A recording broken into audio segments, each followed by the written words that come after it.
La verdad es que un poco algunas cosas sorprenden, porque no se entiende por qué el bloque de Cambiemos rechaza este presupuesto cuando está basado en las mismas previsiones que hace el Gobierno Nacional.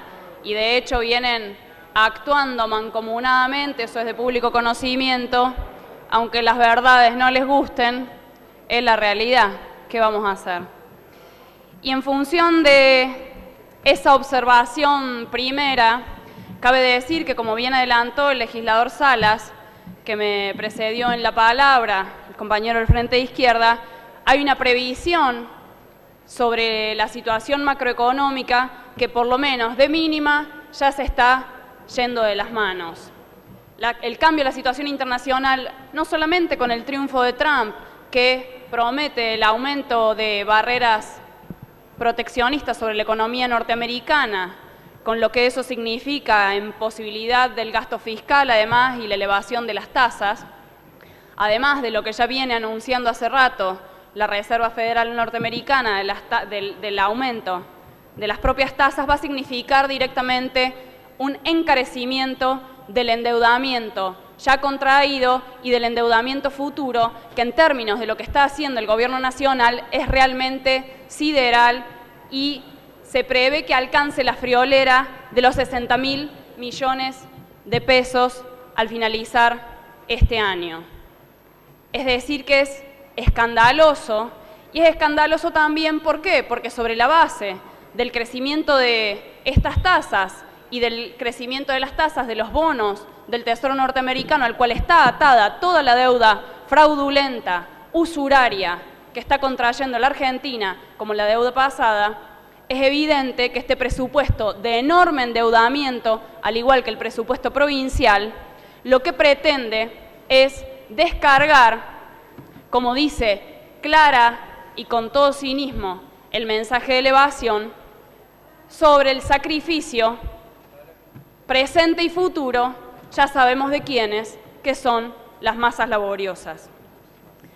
Pero lo que tampoco se dice es que este presupuesto inclusive hace hasta tambalear el plan B que tiene el Gobierno Nacional y que el Gobierno Provincial está copiando, que es mantener y hacer zafar de la ralentización de la economía nacional y provincial por la vía del aumento en el gasto de la obra pública. Ya le fracasó la lluvia de dólares, la lluvia de inversiones.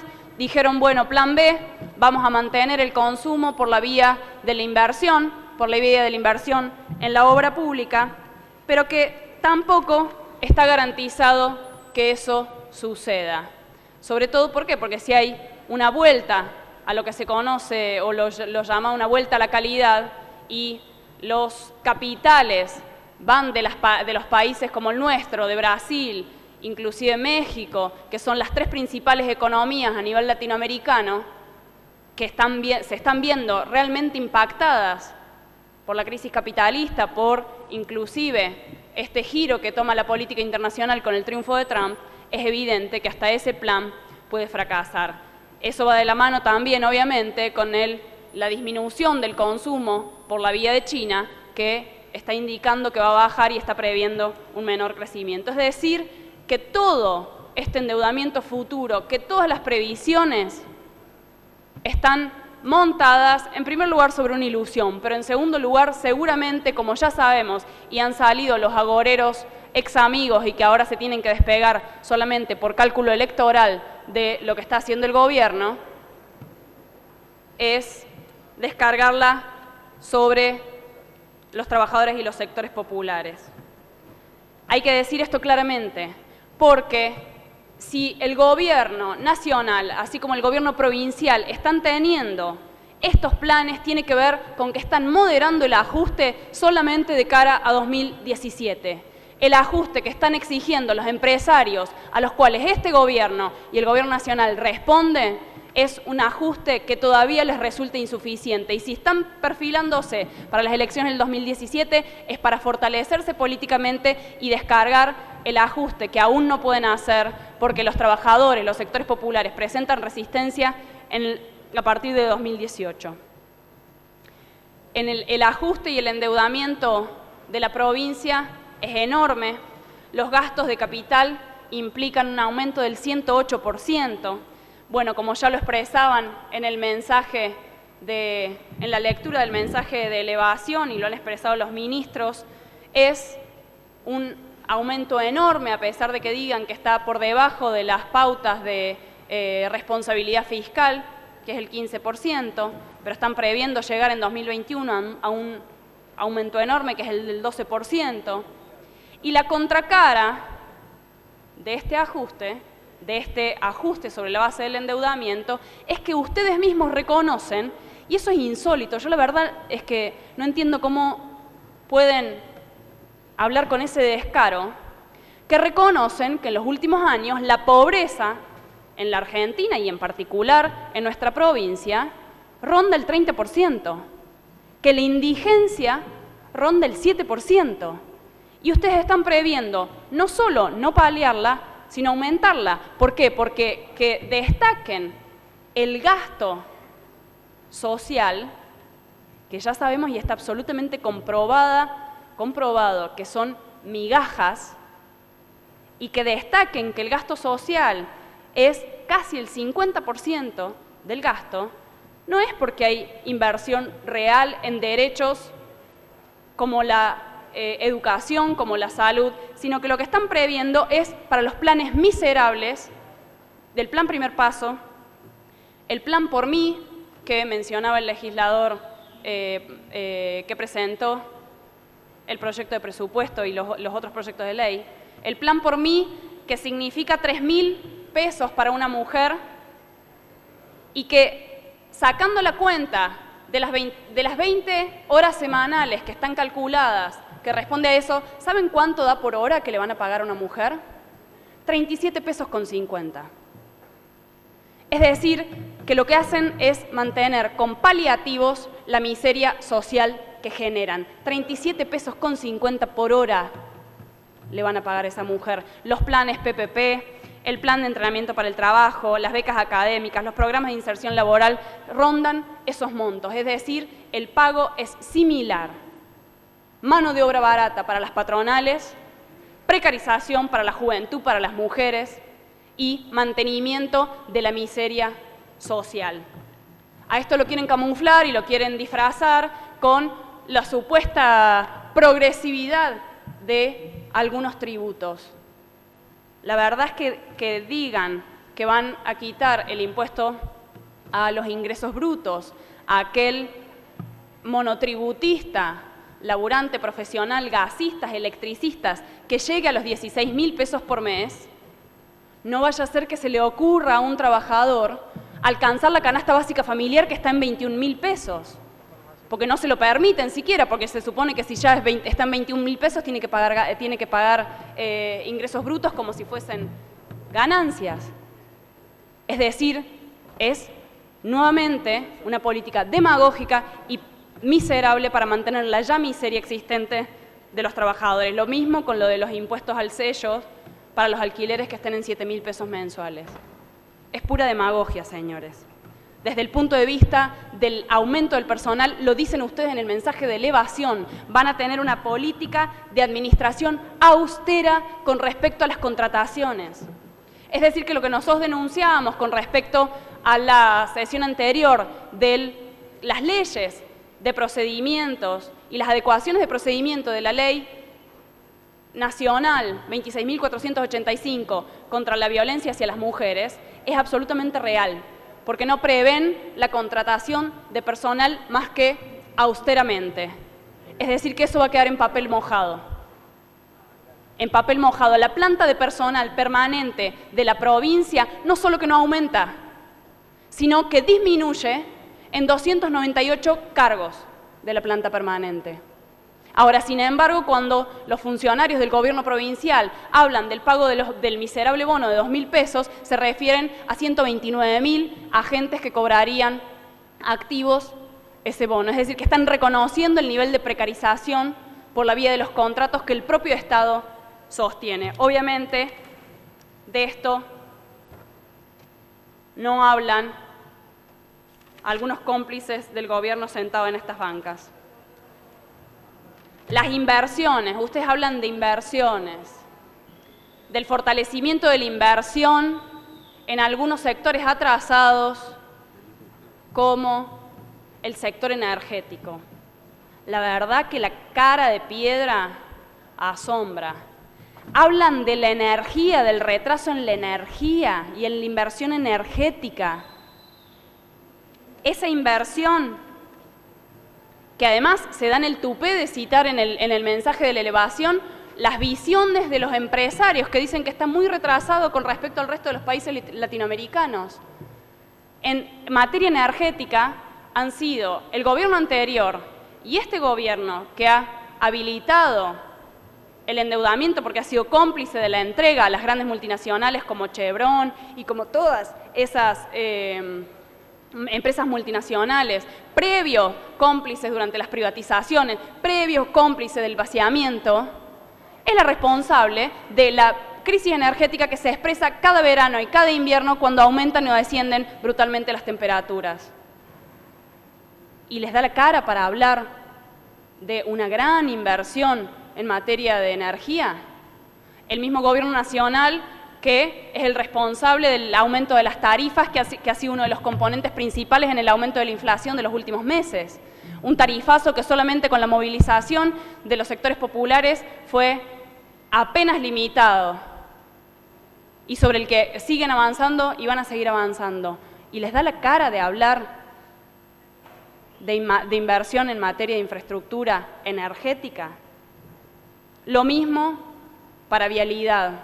Ya lo mencionaban otros legisladores, un rubro en el que el presupuesto es sideral, lo proyectado es sideral, quieren presentar bajo la excusa de la seguridad vial el aumento enorme en materia de infraestructura vial, es la provincia y el gobierno y la gestión del escándalo del Camino del Cuadrado. Esa es la infraestructura vial que proyectan construir. Es evidente, por otro lado, como también lo hacen manifiesto, porque en ese sentido son clarísimos, que todo está puesto en función de favorecer a uno de los sectores que más ha ganado durante todos estos años y que sigue ganando, que es el del agronegocio. Porque las carreteras y las obras de infraestructura vial, así como los acueductos, como las obras de desagüe, están también destinadas a esos sectores. En vivienda, ya lo han referido otros legisladores, no solo que la inversión es completamente escasa y alcanzaría para apenas poco más de 1000 viviendas de acuerdo al costo calculado, sino que está en general por detrás de las necesidades del déficit habitacional. En términos generales, las partidas destinadas a gastos corrientes y a los bienes de consumo, que es por donde, por ejemplo, entran nada más y nada menos que los insumos que requieren los hospitales. La crisis es brutal en los hospitales. No solo no van a aumentar personal, no van a contratar y van a generar nuevos puestos de trabajo para responder a las necesidades de los hospitales que vienen manifestando los propios trabajadores que se quedan sin cobertura, que las trabajadoras que se licencian por embarazo no tienen cubierta la vacante, que faltan pediatras, que faltan enfermeros en cada uno de esos sectores, que tienen que cerrar alas porque no hay para reemplazar con trabajadores en las guardias. Lo mismo vale para el área de salud mental. No prevén el más mínimo aumento real, porque hay que decir que el aumento previsto es un aumento nominal que va de la mano con la inflación que ustedes prevén, que es del 17-18%, es decir, que en términos reales significa apenas un punto de aumento real del gasto para esas áreas, es decir, que los hospitales seguirán con falta de insumos, es decir, que seguirá faltando personal, es decir, que en áreas hipersensibles como la que señalábamos de violencia contra las mujeres y de la lucha contra la violencia de las mujeres, tampoco prevén mayores gastos ni mayor presupuesto. Y ni hablar de aquello otro a lo que se han referido otros legisladores, que es la pauta salarial, para el aumento de los determinados ingresos, para el aumento de determinados rubros, como ya señalaban, el del impuesto inmobiliario, que recae sobre el bolsillo de los trabajadores, están calculando un aumento del más del 35%, un aumento que se va a trasladar no solo al bolsillo de los trabajadores que con suerte durante todos estos años han conquistado la casa y la vivienda propia, vivienda que además no tiene un valor de cambio como el que ahora le están imponiendo. ¿Por qué? Porque gracias que esas familias han terminado de pagar ese techo, porque probablemente viven hacinadas y hay más de una o dos generaciones conviviendo bajo ese techo. Es decir, que el valor de mercado no debería correr en ese caso. Ahora sí, para las grandes superficies, ¿qué es lo que habría que hacer para justamente acabar con un sistema impositivo completamente regresivo que no ataca a los grandes capitales, que no ataca a las grandes fortunas y recae siempre, como ya se mencionó con respecto al IVA, sobre el bolsillo del pueblo trabajador? En materia de aumento salarial, como decía, a diferencia de estas partidas, es el 18%. El 18% de un aumento que calculan y que además se pretende imponer como aumento testigo para el ámbito privado.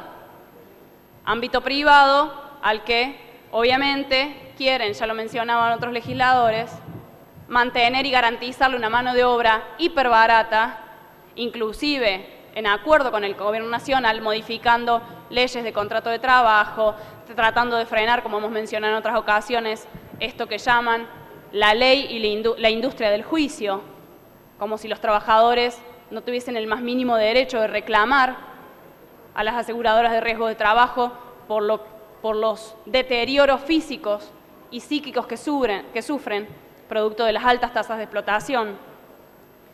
Es decir, que de la mano de un proyecto de presupuesto, de código tributario, de ley impositiva, de alto endeudamiento, lo que están haciendo es implementar un presupuesto de ajuste.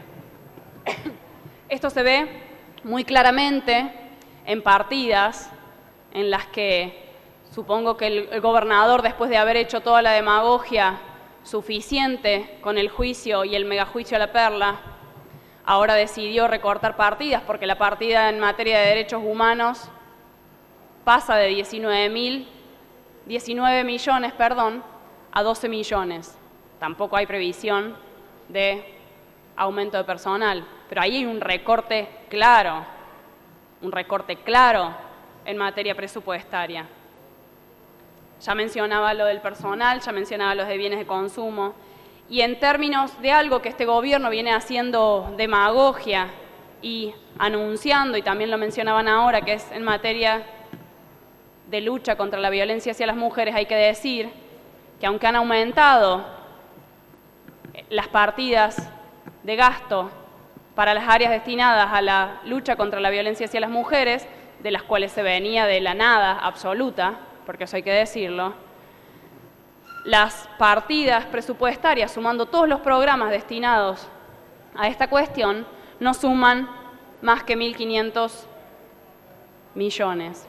Si nosotros contabilizamos la cantidad de denuncias del año pasado de mujeres que piden asistencia y que hacen denuncias por esta situación de violencia contra las mujeres, tenemos que decir que hay que estipular alrededor de 37.000 pesos al año.